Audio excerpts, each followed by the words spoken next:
My name is John Finningham, and I'd like to talk to you today about the concept of who owns your learning. Now, this is very much about the concept of training evaluation, but also accountability.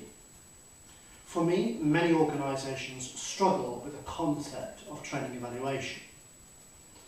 There are many other questions surrounding this as to why.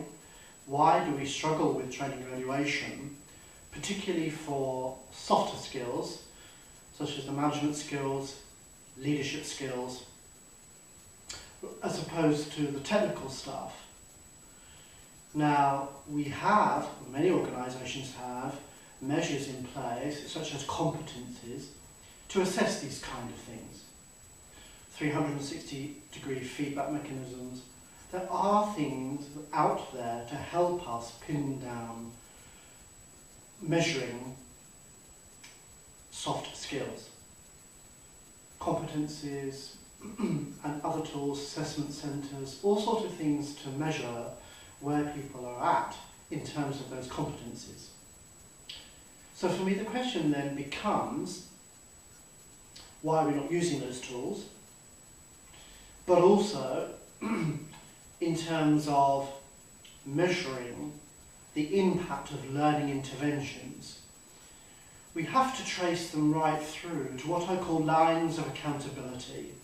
And this comes back to my original statement about who owns your learning.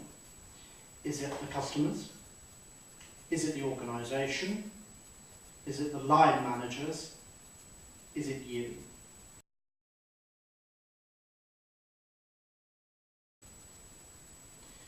Now, when you think about all those three people in the process of the impact of your learning, then actually they all perhaps then have a potential measure.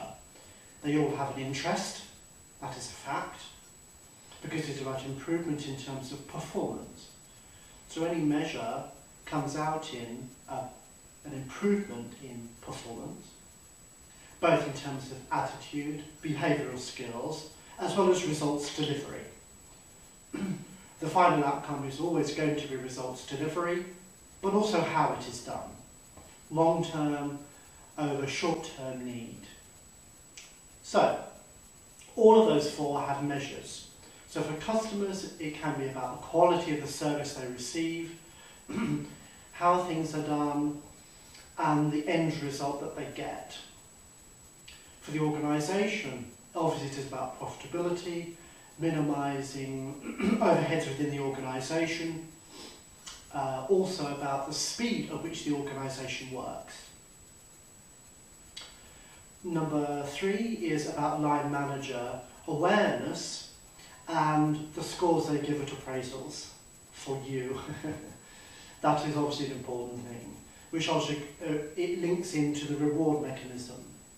So for me, in terms of the internal processes that the line manager has an impact on, a number of those things, from reward to performance management, all those things are relevant in terms of that accountability and HR processes, which of course need to be more joined up. And I think this is one of the fall-down problems in terms of HR processes and learning and development processes. But obviously they're very disjointed. They're not connected enough to make them sync together. And with this thinking of lines of accountability, if you can follow the line of accountability right the way through, then perhaps you have a better chance of actually evaluating learning interventions. Finally, back to you. Do you feel it's made a difference to your knowledge, your skills, your attitude and confidence about how you go about your daily work, or these particular tasks that you may be struggling with? So for you, it's your direct impact on skills, knowledge and confidence. In summary then, who owns your learning? A great way to evaluate the impact of learning interventions of any style, whether it's informal or formal, is to trace back the lines of accountability. Whether it's customers, whether it's the organisation, whether it's the line manager, or whether it's you, what kind of impact has this learning intervention had at all 4 levels?